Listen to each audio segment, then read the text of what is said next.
Hello বন্ধুরা, আমার চ্যানেলে আপনাদের সকলকে স্বাগত জানাই।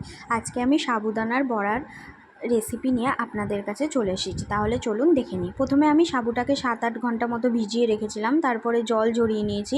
তার মধ্যে একে একে আমি গোটা জিরে গুঁড়ো, পরিমাণ মতো ধনে গুঁড়ো, পরিমাণ মতো লঙ্কার গুঁড়ো আর পরিমাণ মতো হলুদ গুঁড়ো দিয়ে দিচ্ছি।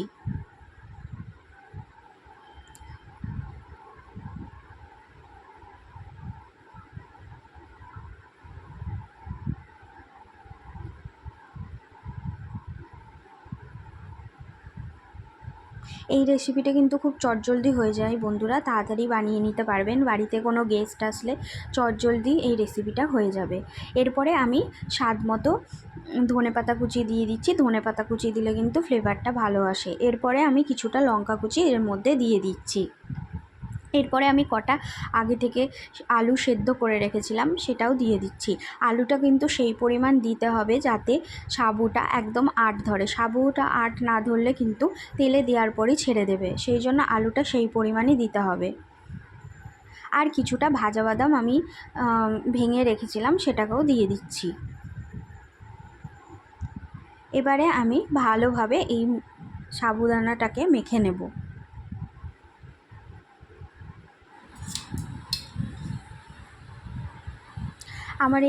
আমি স্বাদ মতো এর মধ্যে নুনও দিয়ে দিচ্ছি। এবারে আমি ভালোভাবে মেখে নেব। আমার এই ভিডিওগুলো যদি আপনাদের ভালো লাগে বন্ধুরা, তাহলে অবশ্যই আমার চ্যানেলটিকে সাবস্ক্রাইব করবেন, লাইক করবেন আর কমেন্ট করবেন। এবার ভালোভাবে কিন্তু মেখে নিতে হবে।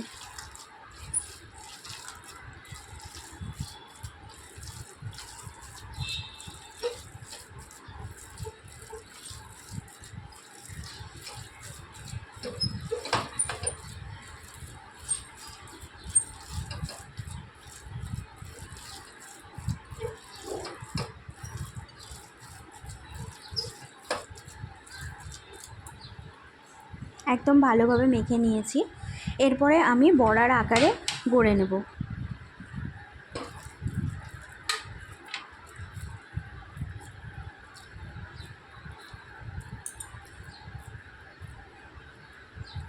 এভাবে বড়ার আকারে আমি একটা একটা করে গড়ে নেব।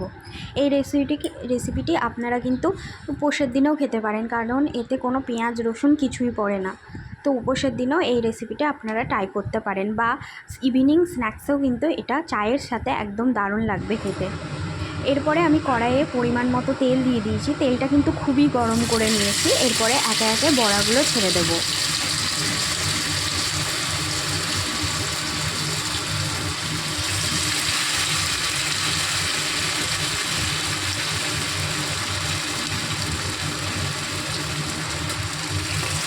একে একে সমস্ত বড়াগুলো ছেড়ে দিচ্ছি এবং উল্টে পাল্টে এগুলোকে ভেজে নেব।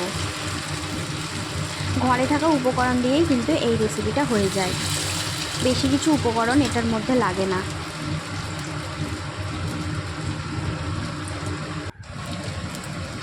ভালোভাবে ভেজে নিচ্ছি এবার।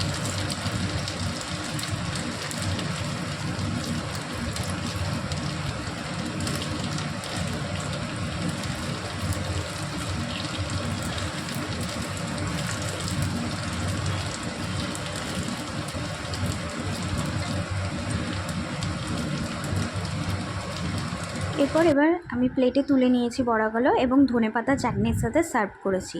অবশ্যই ঘরে ট্রাই করবেন বন্ধুরা,